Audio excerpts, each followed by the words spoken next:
자, 제자 되는 증거, 거듭났는지 알 수 있는 방법입니다. 지금 여기 길이 보이고 있죠. 길이 있는데 예수님이 저희와 함께 동행을 하고 있어요. 그러면 힘 있는 장수가 저희와 함께 동행한다면 아무리 적군이 나와도 제가 싸우는 게 아니고 힘 있는 장수가 다 해결해 주시잖아요. 그래서 그 믿음이 있는 것을 거듭났다라고 이야기를 해요. 그럼 한번 하나씩 보겠습니다.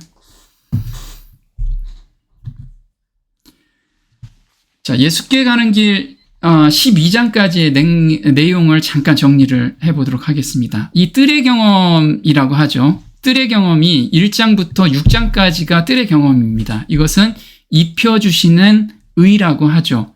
그럼 입혀주시는 의라는 건 뭐냐면 내 죄와 내 세상의 모든 욕망을 누구한테 전가시킨다?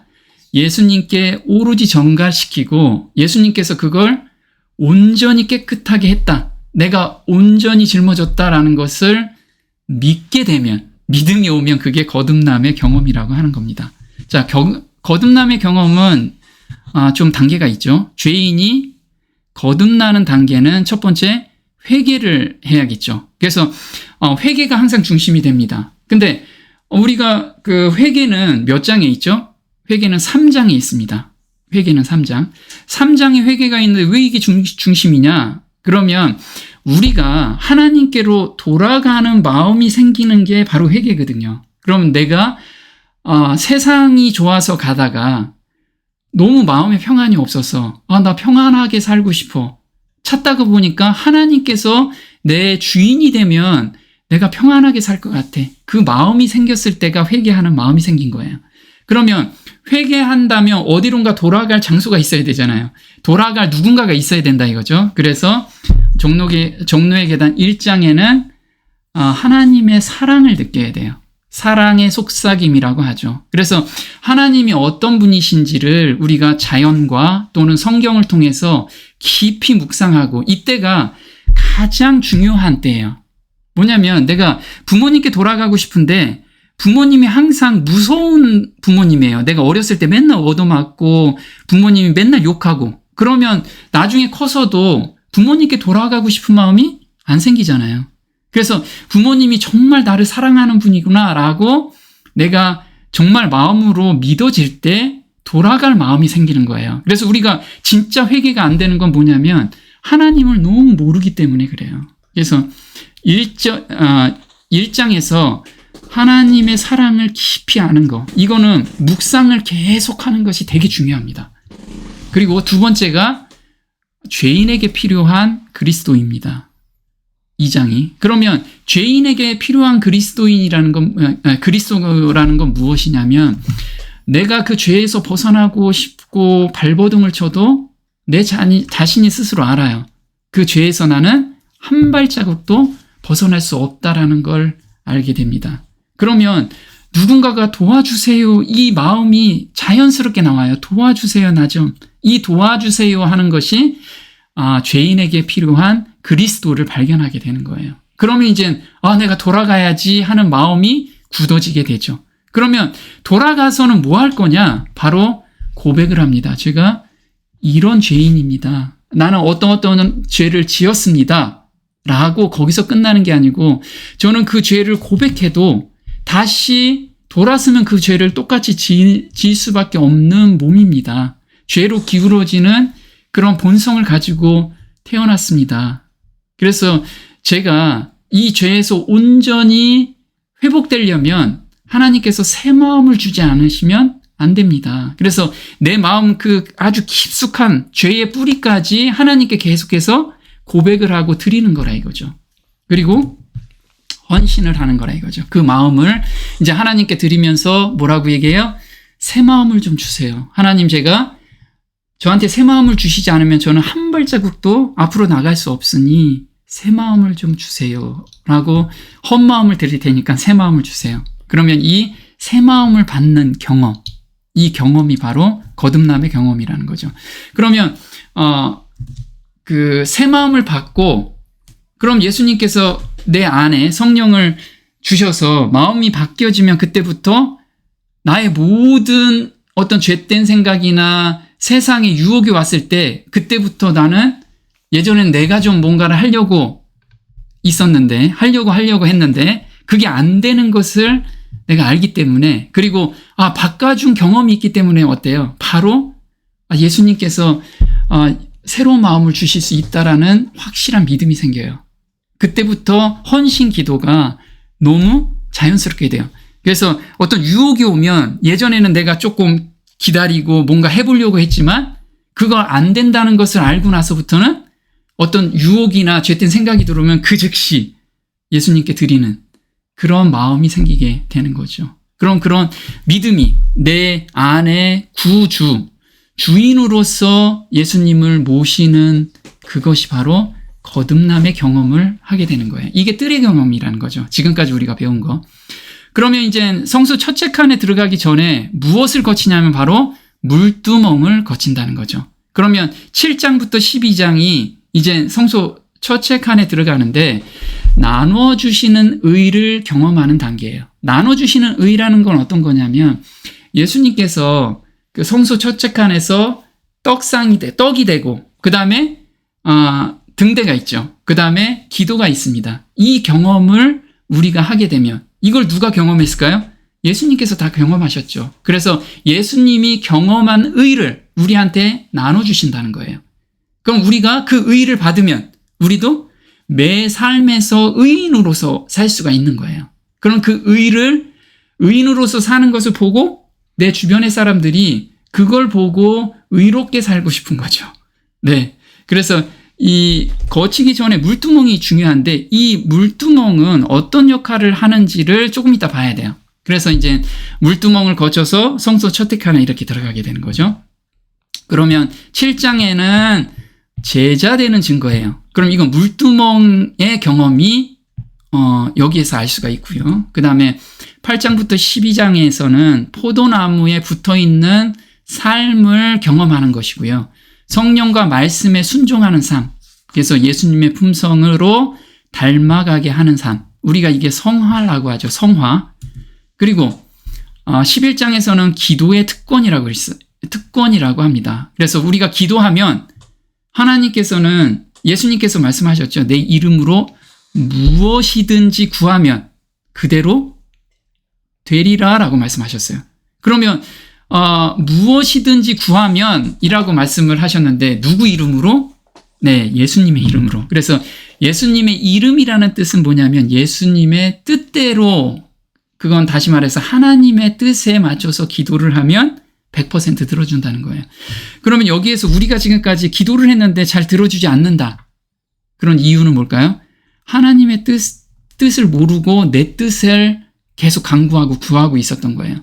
그러면 하나님께서는 그걸 들어주고 싶어도 들어주질 못하는 거예요. 왜요? 들어주면 내가 교만해지고, 그리고 내 안에는 자아가 너무 크기 때문에 빨리 들어주면 들어줄수록 기고만장한 거예요. 그래서 믿음에서 떨어질까봐 하나님께서는 주고 싶어도 못 주는 그런 지금 상황이 돼 있어요. 그래서 하나님께서 원하는 기도를 하게 되면 100% 들어주는데 그 원하는 기도를 우리가 알아야겠죠. 그게 성화 부분에서 하나님이 원하시는 기도가 무엇인지 우리가 정확히 알아야 돼요. 그러면 그 기도하는 데서 하나님의 능력을 우리가 볼 수가 있어요. 능력을. 그래서 기도가 우리한테 특권인데 정말 기도하며 다 들어주시는 그런 하나님을 우리가 꼭 경험해봤으면 좋겠습니다. 자, 그러면 품성의 재창조라고 되어 있습니다. 자, 거듭남이 되었으면 그 다음에 품성의 재창조가 일어나는데요. 고린도후서 5장 17절인데 이렇게 되어 있습니다. 누구든지 그리스도 안에 있으면 새로운 피조물이라. 이전 것은 지나갔으니 보라 새 것이 되었도다. 자, 여기서 새로운 피조물이래요. 근데 나는 육신으로 그냥 있는데 무슨 새로운 피조물일까? 라고 생각하지만 마음이 바뀌어 있다라는 거죠. 우리가 새 마음을 받았다고 얘기하잖아요. 그 새 마음을 받는 경험이 거듭남의 경험인데 그 새 마음을 받으면 이제 행동도 바뀌고 외모도 이제 예전에 우중충했다면 지금은 이제 굉장히 밝아지는 모습으로 바뀌게 됩니다. 그걸 한번 알아보도록 할게요. 여기서 이제 피조물이라는 것은 창조, 원어로는 창조된 것, 피조물 이렇게 돼 있어요. 그럼 이 창조라는 건 어떤 거냐면 우리가 태초에 말씀이 계시니라. 그리고 빛이 있으라 하심에 빛이 있었고 이렇게 말씀으로 창조를 하셨잖아요. 그래서 우리 새로운 피조물도 뭐로 창조가 돼요? 말씀으로 창조가 돼요. 근데 하나님의 말씀은 뭐가 들어있다고 그랬죠? 물질이 들어있습니다. 물질이라는 건 뭐예요? 우리는 아무리 말을 해도 이루어지지가 않아요. 제가 만약에 코끼리가 있어라 한 10억 번 이야기해도 코끼리의 코자도 안 보여요. 근데 하나님께서는 코끼리가 있어라 라고 아주 나지막한 소리로 말씀만 하셔도 코끼리가 뿅 하고 저 앞에서 태어나요. 이렇듯이 하나님의 말씀에는 물질이 들어있는데 우리 보고 너희가 새 마음을 받아라 했을 때 그걸 믿으면 새 마음이 생겨요. 우리가 새 마음을 못 받는 건 내가 못 믿기 때문에 새 마음을 못 받고 있는 거예요. 그래서 한번 읽어보겠습니다. 잃어버린 죄인을 새로운 피조물로 변화시키는 데는 생명을 최초로 탄생시킬 때에 사용된 동일한 창조력이 필요하다. 그것은 초자연적인 작용이어서 보통 인간의 견문으로 볼 때는 전혀 낯선 것이다. 이 새로운 본성은 일부 사람들이 추론하듯이 사람에게 타고난 것으로 성장과 표출만 하면 되는 도덕적 덕목의 산물이 아니다. 새로운 본성은 단지 열망이나 바르게 행하리라는 결심, 특정 교리에 대한 정신적 동의나 일련의 의견이나 감정의 교환, 또는 심지어 죄에 대한 슬픔으로 생기는 산물이 아니다. 그것은 사람 안에 들어와서 죄에 대해 죽고 다시 태어나게 하는 초자연적 요소가 임재한 결과이다. 네, 그래서 우리 마음을 새롭게 바꾸는 힘은 뭐냐면요. 생명을 최초로 탄생시킬 때 사용된 동일한 창조력이래요. 그러니까 이 창조력이 정말 어마어마한 힘을 가지고 있는 거죠. 그 똑같은 창조력으로 우리 무엇을 바꿨다? 새로운 본성으로 바꿔졌다는 거예요. 그래서 새로운 본성은 뭐예요? 죄된 마음이 안 올라오는 본성으로 만들어준다는 거예요. 이게 믿어지나요? 예, 믿어지면 거듭난 거고 믿어지지 않았다면 아직 거듭이 안 난 거예요. 왜? 그 경험이 없기 때문에. 그래서 새로운 본성은 단지 열망이나 바르게 행하리라는 결심. 우리는 그거 많이 하잖아요. 나 하나님께 따라가고 싶어요. 그래서 나 개혁도 하려고 하고 그 다음에 죄에 대해서 슬퍼도 해요. 근데 자꾸만 슬퍼는 하는데 그 죄에서 온전히 떠나는 경험이 없어. 왜요? 내가 아직 새로운 본성을 받지 못했기 때문에. 그래서 그것은 사람 안에 들어와서 우리가 이런 얘기하죠. 그게 어떻게 가능해? 이거는 어떻게 가능해? 경험할 사람만이 경험할 수 있는 거예요. 그래서 죄에 대하여 죽고 다시 태어나게 하는 무슨 요소다? 자연적인 요소가 아니고요. 초자연적 요소. 그럼 초자연적 요소는 뭐예요? 우리가 생각할 수 없는 요소라는 거예요. 우리 자연적인 건 자연현상은 다 깨닫고 이해하잖아요. 그건 자연 법칙이니까. 근데 이렇게 새 마음을 받는 것은 초자연적인 요소이기 때문에 우리 머리로는 깨달을 수가 없는 거예요. 알기는 알지만 경험할 수가 없다는 거예요. 그래서 이게 하나님의 능력이라는 거예요. 하나님의 능력. 자, 한번 보겠습니다. 물두멍의 경험이란 무엇인지 볼게요. 아론과 그 아들들이 그 두멍에서 수족을 씻대. 그래서 출애굽기 30장 19절에는 제사장, 아론은 대제사장이죠. 그리고 그 아들들은 제사장이에요. 그래서 대제사장과 제사장이 어떤 일을 시작할 때 반드시 먼저 해야 될 게 물두멍에서 수족을 씻는 거라고 합니다. 볼게요. 번제를 드리기 전 첫 번째로는 한 행동이 먼저 자기 몸을 씻은 거예요. 두 번째, 회막에 들어갈 때, 이 회막이라는 게 뭐죠? 성소 첫째 칸에 들어갈 때. 성소 첫째 칸에 들어갈 때도 자기 몸을, 자기 수족을 반드시 씻었습니다. 그러면 그들이 회막에 들어갈 때에 물로 씻어 죽기를 면할 것이요. 단에 가까이 가서 그 직분을 행하여 화제를 여호와 앞에 살을 때에도 그리할지니라. 그래서 어떤 우리가 성소 첫째 칸이나 아니면 번제를 드리기 전에, 그럼 우리가 예배를 드리기 전에 어떤 일을 하기 전에 반드시 무엇부터 시작해라? 물두멍에서 씻기 먼저 시작하라. 그럼 이 물두멍이 뭐냐 이거죠. 그게 바로 자신의 생각을 내려놓고 생활의 개혁을 의미한다라고 합니다. 그럼 자신의 생각이 뭐죠? 자아를 내려놓는 경험이 바로 물두멍의 경험이라는 거예요. 고린도후서 7장 1절 한번 보겠습니다. 그런즉 사랑하는 자들아, 이 약속을 가진 우리가 하나님을 두려워하는 가운데서 거룩함을 온전히 이루어 육과 영의 온갖 더러운 곳에서 자신을 깨끗게 하자. 네. 자, 육과 영의 온갖 더러운 곳에서 자신을 깨끗게 하자라고 이야기를 해요. 그러면 육과 영의 온갖 더러운 것을 깨끗하게 하는 방법이 바로 그 위에 있어요. 그게 뭐죠? 하나님을 두려워하는 가운데. 그래서 하나님을 두려워하는 이것을 알아야지만 모든 더러운 곳에서 깨끗하게 할 수 있다라는 거죠. 그러면 우리가 배운 거 있죠? 두려워하다라는 걸 우리가 잠깐 복습해 보겠습니다. 두려워하다란 의미는 어떤 거냐면 이런 거죠. 야레라고 합니다. 야레. 야레는 경외하다, 두려워하다라고 하죠.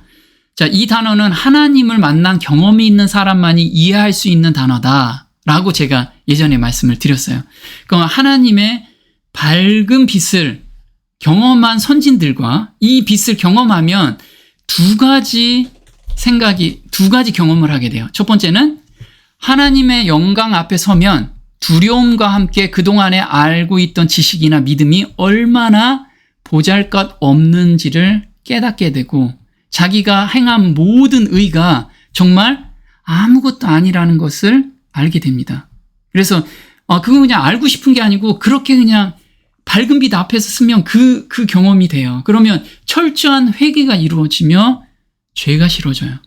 이게 첫 번째 경험이고요. 두 번째는 하나님의 능력을 알게 되면서 온전히 나를 맡기게 된다. 그래서 자아가 없어지며 근심, 걱정이나 습관적인 죄를 온전히 내가 벗어버리는 게 아니고 온전히 맡겨요. 왜? 하나님의 그 큰 능력을 보기 때문에.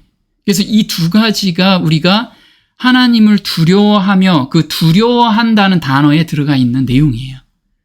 자, 그러면 나의 믿음을 정말 아무것도 아님을 깨닫는 선진에 대해서 이야기를 한번 해볼게요. 자, 이사야서 6장 3절에서 5절입니다. 거룩하다 만군의 여호와여, 그 영광이 온 땅에 충만하도다. 그때 내가 말하되 화로다 나여 망하게 되었도다. 나는 입술이 부정한 사람이요 입술이 부정한 백성 중에 거하면서 만군의 여호와이신 왕을 배웠음이로다. 네, 자, 이사야가 하나님의 밝은 빛을 그 끝자락만 봤어요. 끝자락을 봤는데 그 밝은 빛이 얼마나 순결하고 정결한지 그걸 보고 나서 이사야는 잘 살은 사람일까요? 네. 이사야는 정말 어려서부터 굉장히 율법을 철저히 하나님 말씀에 순종한 사람이었다는 거죠. 그런데 그 순종함이 그 밝은 빛을 비교해 보니까 아무것도 아니라는 걸 고백을 해요. 화로다 나여 망하게 되었도다. 나는 입술이 부정한 사람이요 입술이 부정한 백성 중에 거하면서 누구를 봐요? 네, 하나님을 배웠노다. 하나님을 보니까 자기의 의가 너무 속된 말로 너무 쓰레기 같은 거라는 거예요. 한번 보겠습니다. 거룩하신 하나님의 두려운 임재 가운데 있음을 알고는 자신의 품성의 결함을 깊이 깨닫게 된다.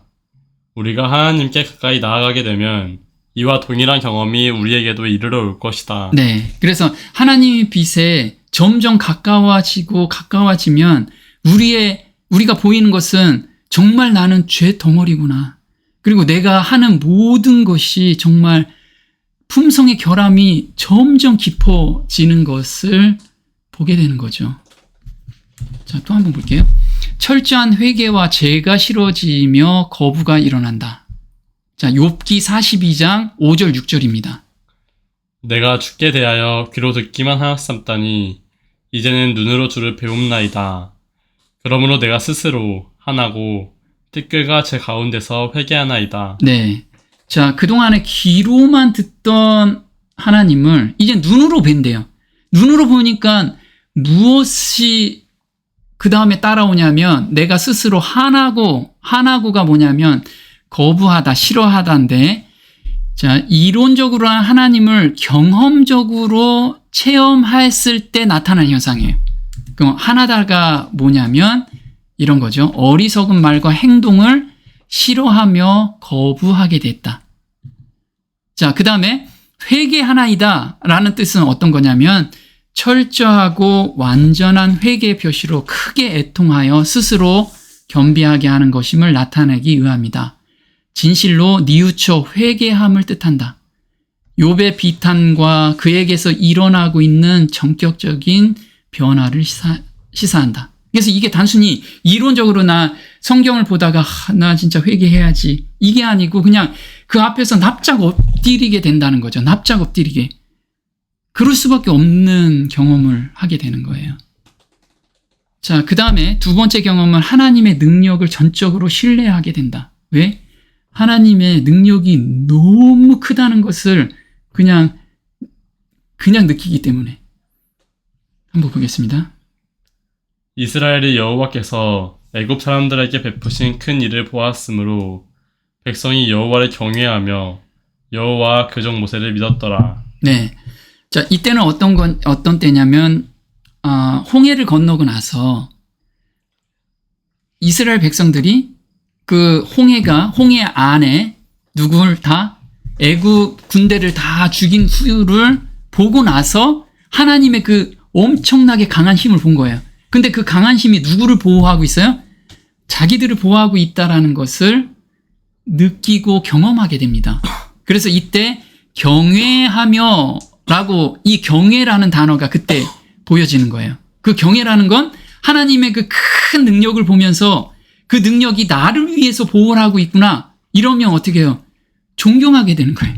두렵기도 하고 안심이 되기도 하고. 그러니까 믿음이 저절로 생기게 되는 거죠. 그래서 경외심이라는 건 뭐냐면 불가항력적이고 압도적인 상황에 휩싸일 때 떠오르는 감정이다. 사람은 가슴이 벅찰 정도로 격한 심리 상태에 접어들 때 공손한 마음이 샘솟는다.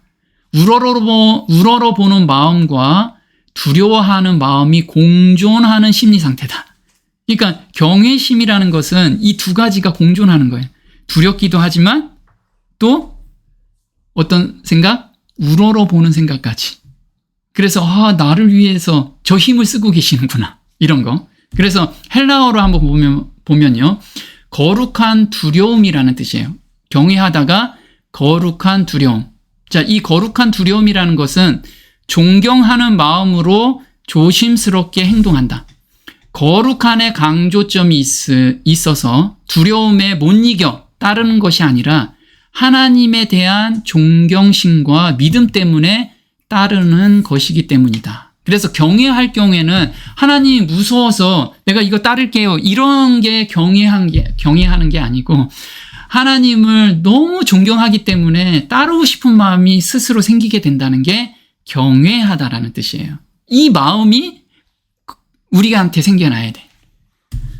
자, 그래서 이런 하나님의 마음을 알게 되면 모든 문제를 가지고 하나님께 피하게 된다. 그래서 두려워의 의미는 주를 두려워하는 자를 위하여 쌓아두신 은혜.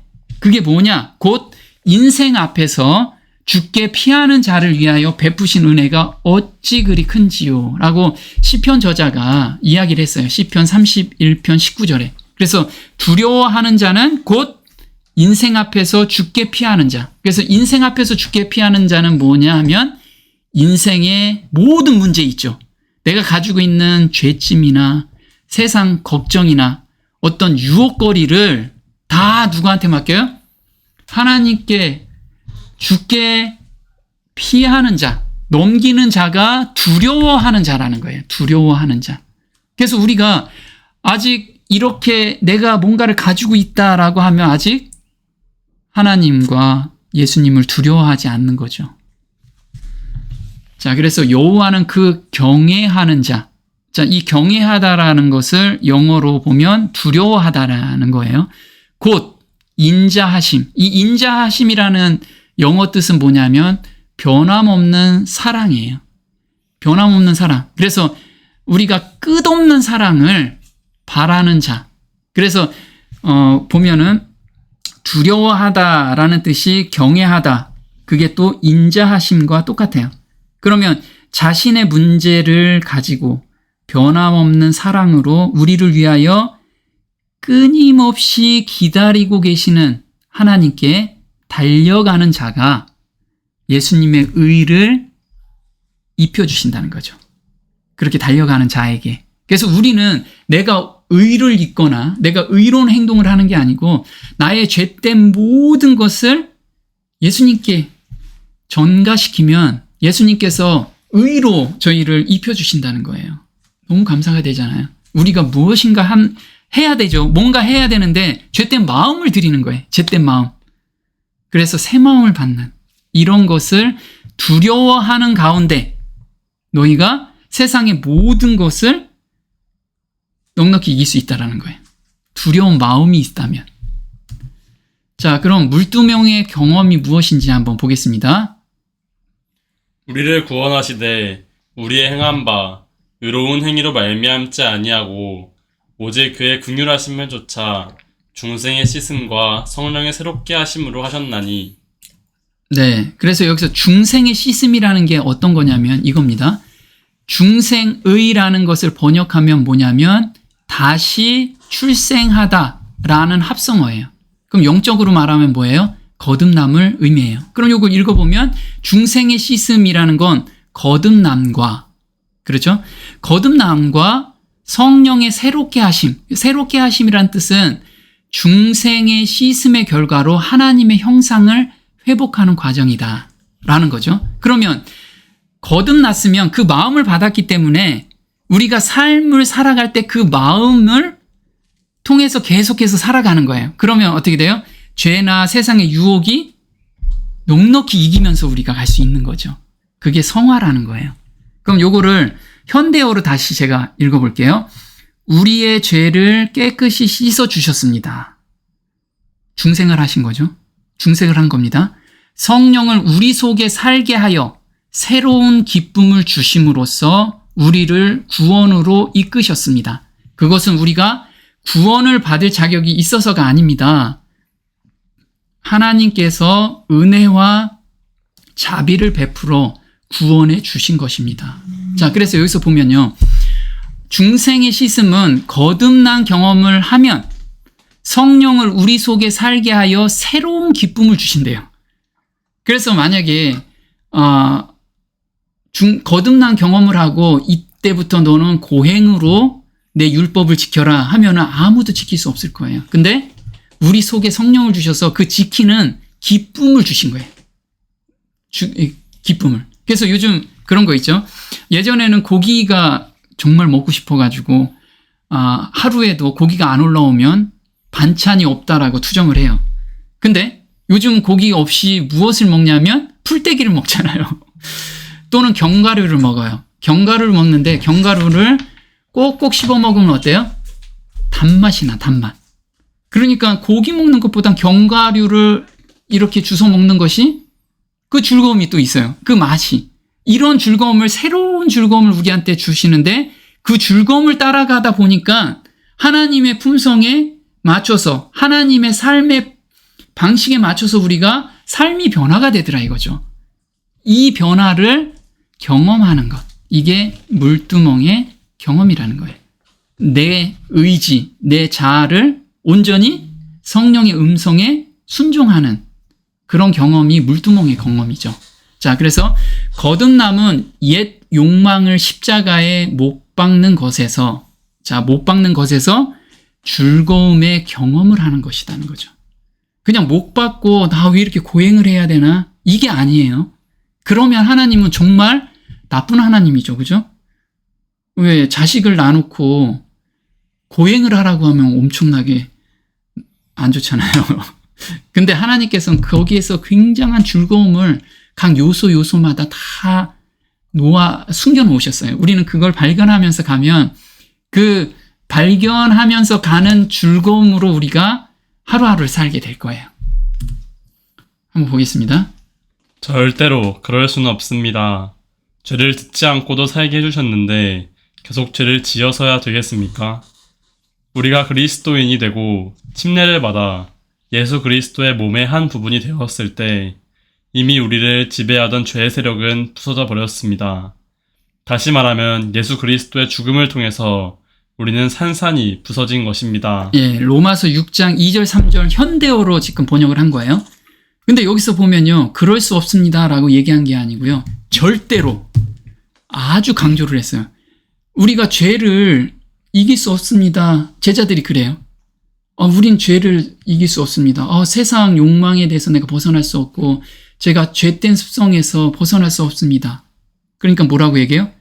절대로 그럴 수 없느니라. 거듭난 사람은 절대 그럴 수가 없다.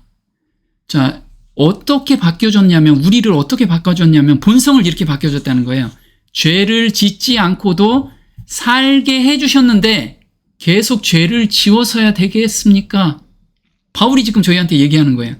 니들 계속 죄를 진다고 하는데 절대 그럴 수 없는데 어떻게 죄를 질 수가 있느냐. 지금 그 얘기를 하고 있어요. 그래서 정말 우리는 이 새 마음을 받고 하나님 안에서 즐거움을 찾아야 돼요. 그 하나하나의 우리 성품 변화되는 즐거움, 그것을 다들 경험했으면 좋겠습니다. 또 보겠습니다.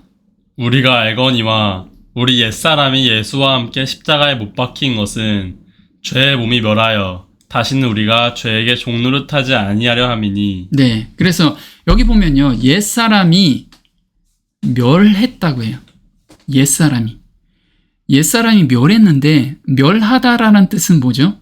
죽었다 보다 더 강하게 멸했다, 흔적도 없이 사라졌다는 거예요.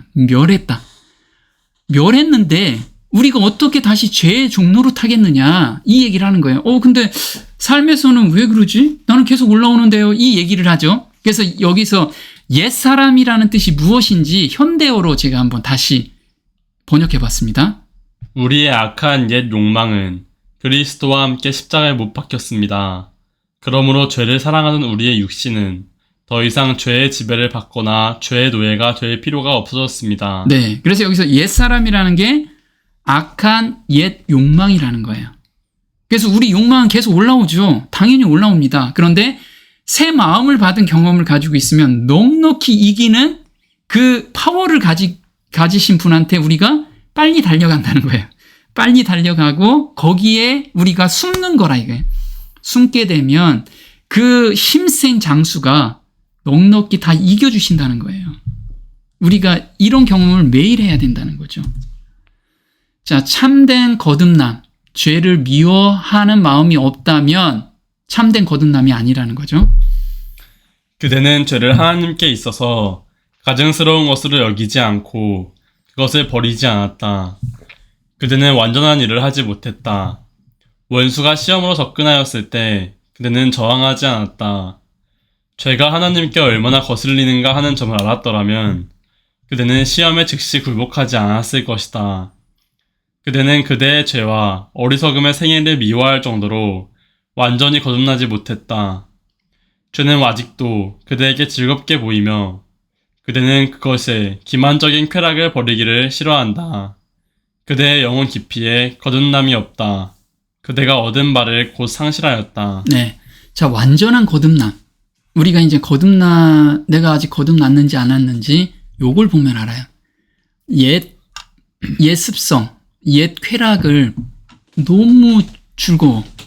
그리고 그걸 쾌락을 버리기를 싫어하는 마음이 아직도 간직하고 있다면 계속 그것이 물론 올라오기는 해요. 계속 올라오는데 이거를 잡고 여기서 보면 그거 있죠. 원수가 시험으로 접근하였을 때 그대는 저항하지 않았다. 저항하는 마음이 있으면 우리가 거듭나는 과정으로 가고 있는 거죠. 근데 저항하는 마음 없이 그냥 맹 놓고 그냥 그걸 다 받아들이는 거예요. 어떤 사람이 술꾼인데 거듭났다고 하는데 매일 술 마시고 있어. 그건 거듭난 게 아니라는 거죠. 어떤 사람은 게임을 계속 하는데 게임을 하지 말아야겠다라는 생각은 있는데 컴퓨터에 앉으면 게임만 해. 계속. 어떤 저항이 없이. 어떤 사람은 TV만 보면 TV에 안 봐도 되는데 안 봐야 되는데 하면서 그냥 계속 틀고 앉아 있어. 그거는 아직 완전한 거듭남을 경험하지 못했다는 거예요. 이게 우리한테 주어진 내용이라는 거죠. 자, 거듭남은 너무 진귀한 경험이라는 거예요. 그래서 지금 오늘날은 거듭남이라고 많은 사람들이 다 거듭났어요 얘기하지만 그건 실제로 진짜 거듭난 게 아니다라고 지금 이야기를 하고 있는 거죠. 그래서 산채로 장사된 사람들, 이 장사된다, 아까 물에 들어간 물두멍의 경험인데 산채로 간다는 건 뭐예요? 자기의 의지가 아직도, 자기 자아가 아직도 나를 주관하고 있다라는 거예요. 아직도 주관하고 있다. 한번 보겠습니다. 거듭남은 우리 시대에 좀처럼 보기 어려운 진귀한 경험이다. 이것이 교회 안에 어려운 일이 그토록 많은 이유이다. 그리스도의 이름을 가진 사람들이 성화되지 못하고 거룩하지 못한 사람들이 참으로 많다. 그들은 침례를 받았지만 산채로 장례를 치루었다. 자아가 죽지 않았기 때문에 그들은 그리스도 안에 있는 산 생명으로 일어나지 못하였다. 네, 그래서 거듭남이 이 시대에 좀처럼 어렵다, 보기 어렵다라는 이유는 자아가 죽지 않은 사람들이 너무 많다. 이런 경험을 하지 않은 채 그냥 침례를 받고 난 거듭났어요 라고 얘기한다는 거죠. 그래서 우리가 자아를 죽이는 한 번의 경험이 있으면 그 다음부터는 그 경험을 따라서 즐거움을 받기 때문에 그 자아가 올라와도 넉넉히 죽이는 그 마음이 생기는 거예요. 보겠습니다. 그대는 마음을 새롭게 함으로 회심하고 변화해야 한다. 진리가 그대의 마음을 사로잡으면 그것은 생활의 개혁을 일으킬 것이다. 그러면 불신의 세상은 그대처럼 세상을 사랑하던 사람의 마음속에 크나큰 변화를 초래한 진리에 담겨있는 능력을 깨닫게 될 것이다. 그대는 이 세상을 사랑한다. 그대의 보물은 여기 있다. 그리고 그대의 마음은 그대의 보물에 있다. 진리의 능력이 그대의 애정을 그대의 신인 세상으로부터 떨어지게 하지 않으면 그대는 그대의 보물과 함께 망할 것이다. 네, 자, 생활의 개혁이라는 건 어떤 거냐면 회심하고 변화했을 경우에 하나님을 섬기고 하나님의 법을 따라가는 즐거움이 새록새록 생긴다는 거예요. 그 즐거움 때문에 우리가 개혁을 할 수가 있는 거예요. 나 개혁해야지. 모두 안 먹고 그 다음에 예배는 철저히 이렇게 드려야지. 이렇게 드리면 이건 너무 힘든 고역이라는 거죠. 그런데 하나님께서 말씀하신 그것을 따라가면서 마음에서 너무 즐거운, 우리가 막 콧노래가 나오는 거 있잖아요. 찬송가가 막 나오고. 그러면 육신적으로는 힘들 수 있어요. 그죠? 옛날 습관이 육신에 배어있기 때문에 몸에. 근데 이게 하나씩 하나님의 은혜로서 벗겨지고 그 다음에 멀어지면서 하나님과 점점 가까워지면서 하나님과 소통하는 그 즐거움.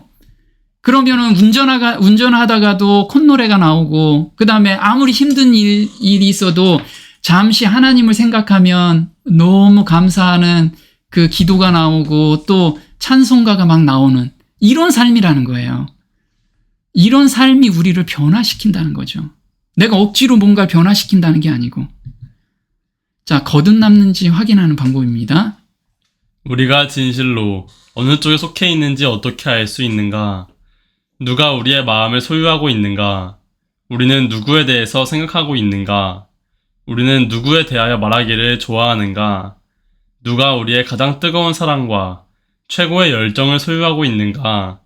우리가 그리스도께 속해 있다면 우리는 그분에 대해 자주 생각할 것이고 우리의 가장 다정한 생각은 그분에 관한 것이 된다. 네, 그래서 정말 우리가 거듭났는지 확인하는 방법은 내가 매일의 삶 속에서 누구를 가장 많이 생각하느냐, 여기에서 자기 자신이 스스로 알 수 있다라는 거예요. 자기 자신이. 물론 누구를 막 생각하다가 우리가 연애할 때도 그렇잖아요. 연애할 때 상대방을 맨날 생각하는데 어떤 일이 있어. 그럼 잠시 그 생각을 놓고 일에 열중을 할 수 있어요. 그죠?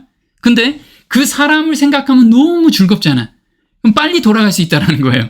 빨리. 이런 마음이 누가 중심이 돼 있느냐. 그래서 하루 중에 우리의 뇌 구조에서 좌측을 보면 예수님 생각하고 말씀 생각하고 그 다음에 성도들은 어떻게 섬길까, 그 성도는 어떨까, 그 사람을 위해서 기도하고 그 다음에 나의 이 부족한 자아 때문에 전도가 안 되는데 하나님의 품성을 어떻게 하면 반사를 시킬까, 이런 걸 맨날 생각을 하고 있다 이거죠. 이런 사람.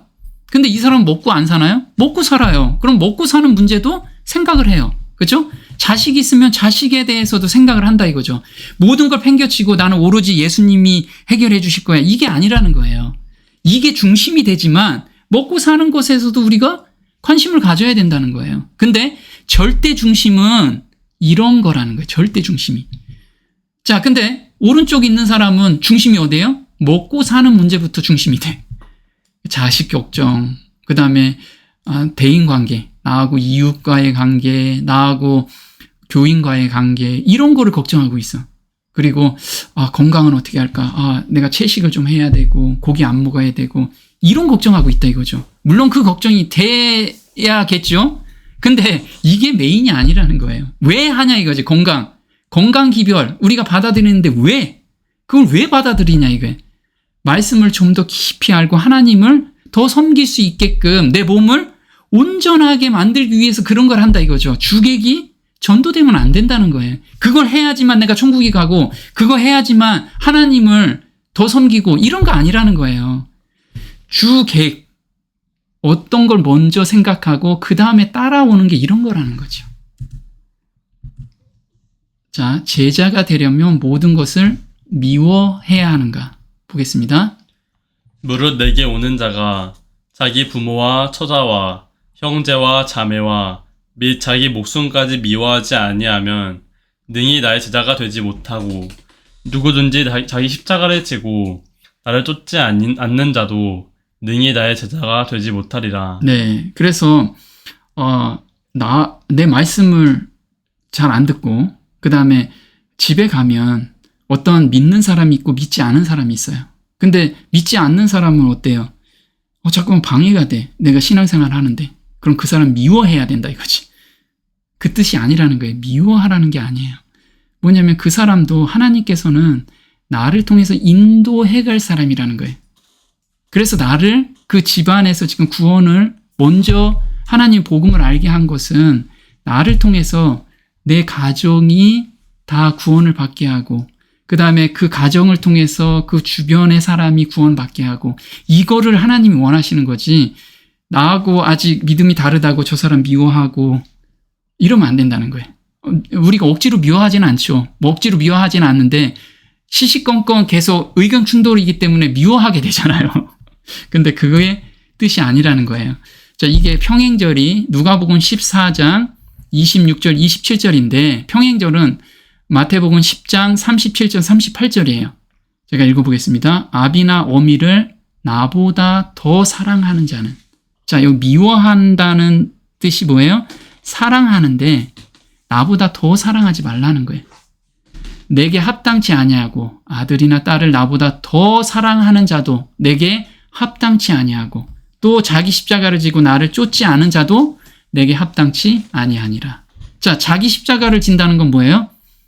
나보다도 네 자신을 더 사랑하는 자는, 그죠? 십자가는 자기 자아를 죽이는 건데 자아가 나보다 더, 예수님보다 더 높아.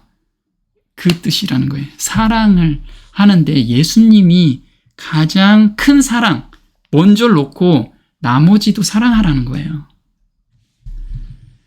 자, 누구든지 나를 따라오고자 하는 사람은 자기 부모나 처자식이나 형제 자매를 사랑하는 것보다 훨씬 더 나를 사랑해야 한다. 이게 현대어 성경이에요. 사랑을 하는데 나를 더 사랑해야 된다. 그래야 그 사랑이 그 사람한테도 간다는 거예요. 또 보겠습니다. 생활의 개혁을 내 의지로 했는지 성령에 의해서 했는지 알 수 있는 방법이에요. 내 의지로 했을 경우와 성령에 의해서 했을 경우예요. 내 의지로 했을 때는 이렇게 보여요. 어찌하여 형제의 눈 속에 있는 티는 보고 내 눈 속에 있는 들보는 깨닫지 못하느냐. 자신 스스로 힘들게 개혁을 했기 때문에 남들이 안 하게 되면 남을 판단하고 정죄하는 마음이 올라오게 된다. 네. 그래서 이런 거죠. 내 의지대로 하면 왜 저 사람은 저렇게 안 해? 나는 이렇게 열심히 해가지고 노력했는데 왜 저 사람은 저렇게 안 하지? 이게 예수님께서 그 말씀을 하신 거예요. 어찌하여 형제의 눈 속에 있는 티는 보고 내 눈 속에 있는 들보는 깨닫지 못하느냐. 자꾸 그런 게 보이면 이건 내 의지대로 했구나 라고 스스로 좀 깨달으셔야 돼. 그래서 성령에 의해서 해달라고 우리가 매달려야 돼요. 성령에 의해서. 자, 성령에 의해서 하는 경우는 어떤 열매가 나와요? 이런 열매가 나와요. 성령의 열매가 내 안에서 나온다는 거죠. 보겠습니다. 하지만 성령께서 우리 생활을 지배하실 때 그분은 우리 속에서 다음과 같은 열매를 맺게 해주십니다. 사랑, 기쁨, 평화, 인내, 친절, 선의, 진실, 온유, 그리고 절제입니다. 여기에는 율법에 반대되는 것이 하나도 없습니다. 성령께서 새 마음을 주셨기 때문에 남을 판단할 수 없고 오로지 하나님께만 영광을 돌리게 된다. 네. 그래서 성령께서 이 마음을 새 마음을 주셔서 남이 안 해도 그 사람을 위해서 기도를 하게 되고 그리고 내 안에 기쁨이 있고 평화가 있기 때문에 내가 자랑할 수도 없고 성령님이 그냥 해주신 거니까. 그래서 안 된 사람을 위해서 계속 기도하는 마음이 생긴다면 이건 성령께서 나를 인도하셨구나. 요걸 가지고 우리가 기준을 좀 삼으셔야 돼요. 그래서 나는 개혁을 열심히 했는데 막 다른 사람이 막 보여. 그럼 이건 내 의지대로 했구나. 이렇게 좀 우리가 판단하고 하나님께 성령으로 나를 인도해 달라고 우리 간절히 기도했으면 좋겠습니다. 자, 순종의 참 의미에 대해서 한번 알아보겠습니다. 순종은 그저 옳은 일을 하는 것, 그 이상이라고 성경은 가르친다. 순종은 우리가 어떤 일을 하라고 명령받은 것을 하는 그 이상이다. 순종은 사랑으로 섬기는 것이다. 하나님의 율법은 하나님이 어떤 분이신지 우리에게 알려준다. 사랑은 바로 율법의 중심이다. 우리가 하나님을 닮게 되면 하나님의 법이 우리 생애에서 실천되지 않겠는가? 네. 그래서 순종이라는 것은 우리 성경에 나온 거, 이거 하지 말고 요거 하고 너희들은 요거 해라. 단순히 그 단어를 아니면 그 문장을 내가 따라가고 그걸 순종하는 거기에 극한되지 않는다는 거예요. 왜? 순종은 사랑으로 섬긴다고 그랬잖아요. 예수님의 사랑을 내가 느꼈다면 예수님의 사랑은 어느 정도 깊이가 있을까요? 예. 그 바닥이 없는 그 엄청난 깊이가 있어요. 그럼 우리가 남을 섬기고 그리고 남을 사랑할 때 또 봉사할 때 요거만 해야지. 이렇게 기준이 생기지 않는다는 거예요. 왜? 예수님께서는 무한한 사랑으로 저희를 섬겨주셨잖아요. 그럼 우리가 그 무한한 사랑을 받은 사람이 나는 요만큼만 할 거야. 이렇게 안 된다는 거예요. 그냥 만약 그렇게 기준이 잡혀 있다면 그건 아직 예수님의 사랑을 깊이 못 받고 그 사랑을 가지고 순종하지를 않는 거라는 거예요. 그거는 정말 좀 얄팍한 사랑을 받고 나서 그걸 가지고 내가 기준을 잡아서 순종하게 된 거죠. 자, 또 보겠습니다. 모든 참된 순종은 마음에서 우러나온다. 그리스도와 함께 일하는 것은 마음이다. 만일 우리가 동의한다면 그분은 우리의 마음과 정신을 당신 자신의 것으로 간주하시고 우리의 사상과 목적을 당신의 뜻과 일치하도록 섞어 놓으실 것이다. 그리하여 우리가 그분에게 순종한다면 그것은 우리 자신이 받은 자격을 실행에 옮기는 데 불과하게 될 것이다. 세련되고 성화된 의지는 그분을 봉사하는 일에서 최고의 기쁨을 발견하게 될 것이다. 하나님을 아는 것을 특권으로 생각하고 우리가 하나님을 알 때에 우리의 생애는 계속적인 순종의 생애가 될 것이다. 그리스도의 품성을 존중하고 하나님과 교제함으로 우리들은 죄를 미워하게 될 것이다. 네, 여기서 보면 참된 순종은 마음에서 우러나온대요. 내가 누구를 사랑하면 난 요거까지만 너한테 해줄 거야. 우리가 이렇게 얘기 안 하잖아요. 그 사람이 기뻐하는 일은 해주고 나서도 더 해주고 싶고 또 더 해주고 싶고, 이 마음이 정말 참된 순종의 뜻이라는 거예요. 근데 이게 우리한테는 나올 수가 없잖아요. 그래서 예수님께 내 마음을 열어드립니다. 예수님, 저한테 들어와 주세요. 이 마음을 주세요 라고 하면, 이 동의만 하면 예수님께서 저희 안에 성령을 충만하게 해주신다는 거예요. 그래서 우리는 그 성령이 자극을 해요. 누군가를 도와줘야 되는데 100원만 줘. 저 사람 100원 필요할 거야. 그럼 내 주머니에만 1,000원 있는데 100원만 주지 않는다는 거예요. 그 사람한테 내가 다 있는 걸 다 주고 싶은 마음이 생겨나게 해주신다는 거예요. 그래서 우리는 자신이 받은 자극을 실행에 옮기는 것에 불과하다는 거예요. 그러니까 내가 뭔가를 그걸 만약에 1,000원을 줬는데 너무 아까워. 주고 나서 200원 빼놓고 줄걸. 이 생각을 갖게 되면 이거는 정말 자극을, 하나님께서 주신 자극이 아니고 내 의대로 시행한 거라 이거예요. 주고 나서도 또 줄 거 없나? 이렇게 생각한다는 거예요. 우리 시골에 가면 부모님들이 그렇게 하지 않아요? 어떤 물건을 1년 내내 농사진 것을 자식들한테 주고 나서 또 뭐 줄 거 없나? 광에 가서 또 찾고, 그거 또 줬는데 또 주려고 뭐 하는 거. 이 사랑이, 우리가 그 사랑을 받으면 순종에 제한이 없다라는 거예요. 근데 부모님께서 우리한테 선물을 주셨는데 주면서 어떨까요? 나 1년 동안 고생했으니까 니네들이 돈 내고 가져가. 이렇게 얘기 안 하죠. 어떻게 해요? 그거 주면서도 너무 기뻐하시는 거예요. 그 기쁨. 우리가 그런 순종하는 마음에서 어떤 기쁨을 줘요? 하나님께서는 그냥 일반 기쁨을 발견하는 게 아니고요. 이 지상에서 최고의 기쁨을 발견할 수 있대요. 최고. 그러니까 내가 지금 기쁨 중에서 최고의 기쁨을 받고 싶다면 정말 이 순종하는 마음으로 이거를 한번 우리가 다 경험하는 그런 삶이 됐으면 좋겠습니다. 자, 의무감에서 나오는 순종은 무거운 짐이다. 보겠습니다. 하나님께서 지키기를 요구하셨기 때문에 그의 계명을 단지 의무감에서 지키는 자들은 결코 순종의 기쁨을 맛보지 못할 것이다. 이러한 사람들은 계명을 순종하는 것이 아니다. 하나님의 계명이 사람의 성향과 충돌되기 때문에 그것을 무거운 짐으로 생각하는 사람들의 생애는 진정한 의미에서 그리스도인의 생애가 아니라고 할 수 있다. 참된 순종은 마음속에 간직한 원칙을 따라 행하는 것을 말한다. 그러한 순종은 의를 사랑하고 하나님의 율법을 사랑하는 데서 생긴다. 모든 의의 진수는 우리 구주에 대한 충성이다. 이것이 우리로 의로운 일을 행하게 할 것이다.